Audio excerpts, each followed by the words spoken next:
Today I'm going to be doing a re-review of the Sony A6600 after I've had some time to use it. I've had it for about 6 months I think now. Could be more or less, I've lost track of time.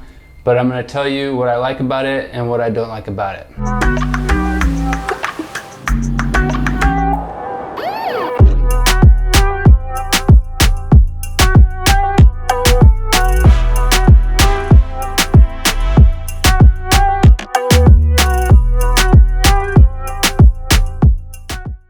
So first thing I have to say about this camera that I do like is the size. So this is a very small aps-c camera, and you know, it's super tiny, really lightweight. You know, it's about as lightweight as it gets, at least to get, you know, professional quality images and videos. So I do really like the size of this camera. I do a lot of traveling and I like to just be able to have my camera on me all the time. I don't like having to lug around a big camera. So if the size of your camera really matters to you, then this camera is great for if you're doing a lot of traveling or you're doing a lot of content creation on a day-to-day basis.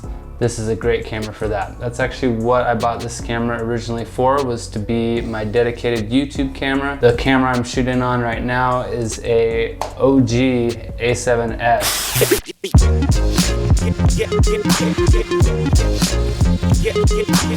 I thought that I would continue using my A7S for my main shoots and use this just for YouTube, but I've ended up just using this camera more than anything. Second thing that I love about this camera, especially coming from this camera I'm shooting on, the A7S, is the autofocus on this thing's amazing. Now, I'm not the type of person that usually uses autofocus all that much, or at least I didn't on my A7S. But now that I have something I can actually trust the autofocus on, I have to say I use it quite a bit, especially for YouTube videos like this. I don't even know if this is in focus. I mean, I have my monitor up there. I look like I'm in focus, but you know, sometimes it just goes in and out and I really have no idea if it's really nailing it. This thing can just, it can track moving subjects. It just nails it. I can be panning around on my gimbal and it'll just lock right onto somebody, and I've had really no issues with it. Another big upgrade in getting this camera versus my older one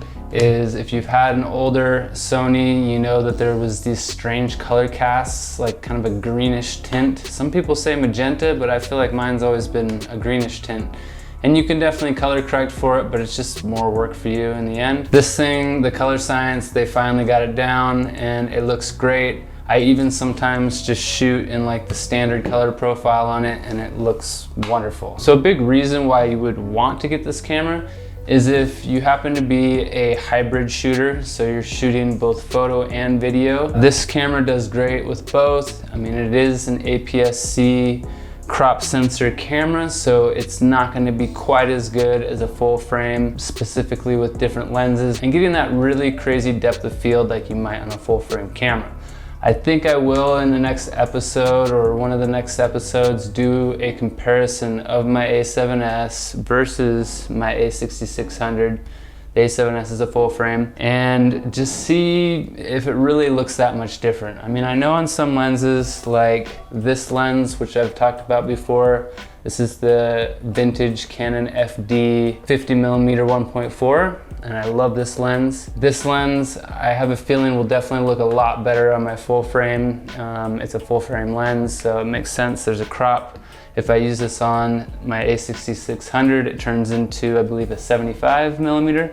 But I still use it on this camera and it still looks great. As far as the big differences between an aps-c and a full frame, you know, it was something I was a little afraid of when I got this camera and, you know, went from using a full frame to an aps-c. Honestly, I haven't noticed much of a difference. And because I went from quite a bit older of a camera to a newer camera, just the way technology advances, and especially with cameras lately, this camera is quite a bit better than my A7S as far as just how it operates and really the image quality. I still use the A7S for photos a lot, but more so just for like photos of my own like hobby of doing photos, not so much my paid shoots. I use this camera pretty much for everything in all my shoots now. and it does everything I need to do. Another thing that I really love about this camera, which I was really surprised to find out, is the form factor of this camera. Look at this. I don't know if you can see that, if that camera actually focuses. It doesn't look like it is, but the form factor of this camera is amazing. And compared to my A7S, it has a much deeper grip right here, and it just feels good to hold. It feels solid. My other A7S, it doesn't feel that great. I actually attached a handle to the side of it so you could get a better grip on it. This, I did get another handle for it that hooks onto the side with the cage hooked up to it, but I don't find that I ever need to use this, and I generally just use a top handle, and it just feels good to hold. So I can hold the top handle here, and I can hold the side and get nice, smooth cinematic shots. So this is how I would generally have this camera set up. I got the small rig cage and the small rig top handle. And like I said before, I have this small rig side handle, but I don't really feel like I ever need it. The beauty of this camera is it is super small, and you can pull it out of this cage and take it out if you're just going out, it's on a trip and you're taking photos, or just wanting to get, some videos on the fly. But if you're going out on a professional shoot and you want to get your camera rig set up, it sets up just like any other camera. I generally have my monitor up on the top here, but I'm using it now for this video. I might have my microphone hooked on the side, just like this over here, or I can mount it on the other side, or I can mount this on the top. There's a lot of different options. If you have a cage and a handle, definitely highly recommend a top handle if you don't already have one. Being able to shoot like this and lock your elbows in and really get that camera solid makes it a lot easier to get smooth handheld shots. So let's go over some things that I don't like about this camera. So the first thing doesn't really concern the camera as much as it does the kit lens that I bought with it. So this is an 18 to 135, 3.5 to 5.6, depending on how zoomed in you are. I thought that I was gonna use this lens a lot, as I didn't really have many zoom lenses before and haven't used them that much. So I was really excited to get this, but honestly, I don't use it that much because the f-stop just isn't low enough for me. I find that in a lot of scenarios where I'm shooting events or run and gun type documentary work, that it's just not, I can't get it bright enough. I can't, go down to 2.8 or even 1.4 and really let in more light. I'm always feeling like I need more light. And especially if I zoom in to 135, I can only set it as low as 5.6. So I don't really use this lens that much for videos. I do actually really like this lens for taking photos, but I have not used this lens in quite a while for video. So if you're doing predominantly video, I would maybe opt for not getting the kit lens and instead getting this lens to start out with. So I didn't think I would like this lens at first because it's a 16 millimeter. It's a 1.4 though, which is amazing. I didn't think this 16 millimeter I would use it all that much. Obviously for YouTubing, it's great when you're filming yourself, a wide angle is great, but I didn't think that I was gonna like using it for my page shoots as much. But I ended up just putting this lens on my camera and never taking it off. Not never, but I leave this lens on this camera a lot, and I use it for a lot of different things, and it's amazing. It's a Sigma 16 millimeter 1.4 E-mount for the Sony, and I just love this lens. It looks amazing. It's super sharp. The 1.4 means I can use it in any scenario, and if I need to get a little closer, sometimes it works out fine. If I'm shooting on a gimbal, this wide angle just makes it that much easier to get smooth shots. So surprisingly, I really love this lens. I think any of this Sigma line of aps-c lenses are gonna be great, but specifically this 16 millimeter 1.4 is definitely, I can say for sure, an amazing lens. So another thing that I was really excited about for this camera, but I ended up really hating, is the S&Q setting on the dial. So there's a dedicated slow motion setting on the dial that slows down the footage in camera, and you can set it up in the menu beforehand, whether you want it to be in 60 frames per second or 120 frames per second. And I just thought it would be so much easier if I could just flip to the dial to S&Q, shoot it, and it's already in slow motion. I don't have to mess with it in Premiere,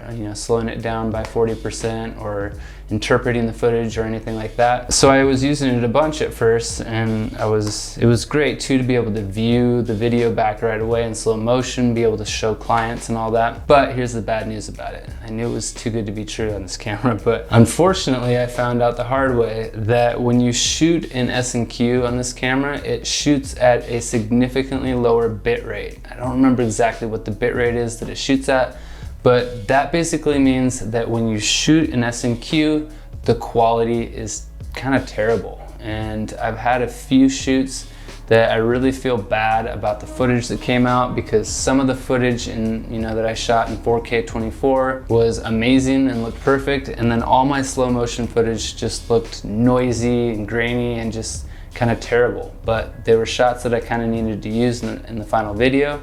And so it just kind of threw off the final video. So it's not a big deal. All you have to do is just set up a custom function on the dial. You have two different custom functions you can set up. You can set up 1 to 60 frames per second, 1 to 120. And if you do it that way, you're gonna get that higher bit rate. This camera shoots surprisingly better and higher bit rate at 120. It actually shoots at 100 MPS megabytes per second, whatever.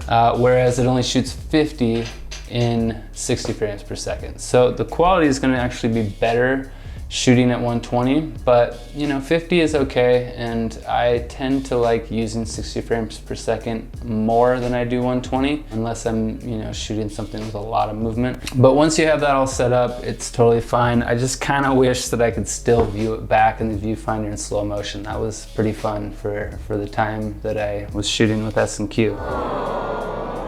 So on that same note, I don't like that it doesn't shoot 60 frames per second in 4K. But I shoot a lot in 60 frames per second, for B-roll and music videos, whatever. I use it all the time, slow motion.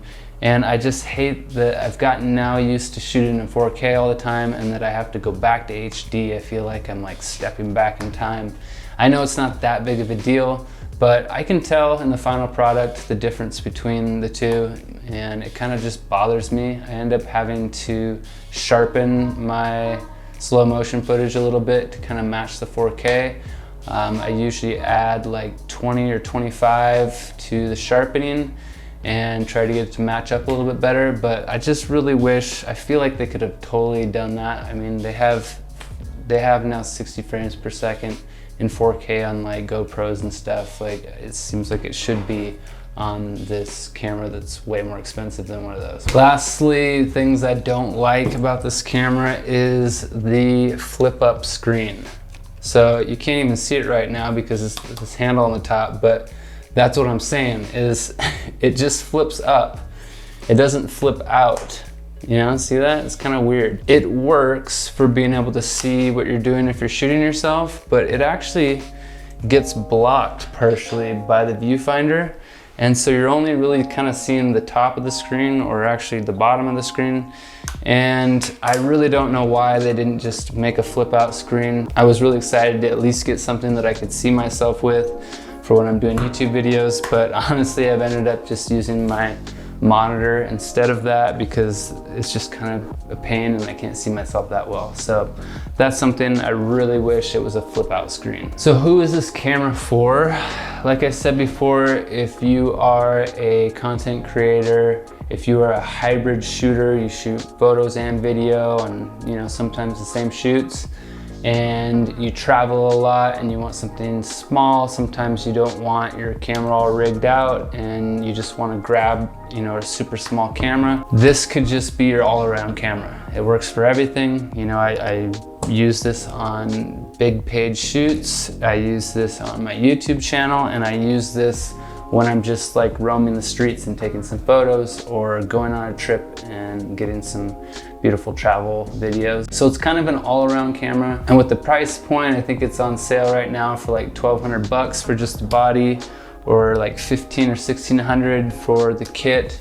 I'll link those in my description. By the way, those are affiliate links, so I'll get a little kickback if you get the camera through there. But for the price, it's an amazing camera. And if you want to save a little bit of money, you're not quite ready to invest in something like an A7S or an A7 III or maybe the new A7 IV, you know, save a couple $1,000 or $1,000 and get something that really can do most of the things that you need to do. So if you're looking to save some money and have something smaller but still be able to take on any shoot that you need to do, the A6600 is a great bet. So if you're new to this channel, I make videos about making videos and taking photos and traveling and living in Costa Rica as well. That's where I live. And if that's something that you're interested in and you want to support the growth of this channel, please subscribe and like in the bottom. I'm trying to get to 1,000 subscribers. I'm pretty far away from that. I think I only have 140 right now, but help me out to get up to 1,000 and really get this channel out to more people. Really appreciate the support, and I will see you guys in the next video.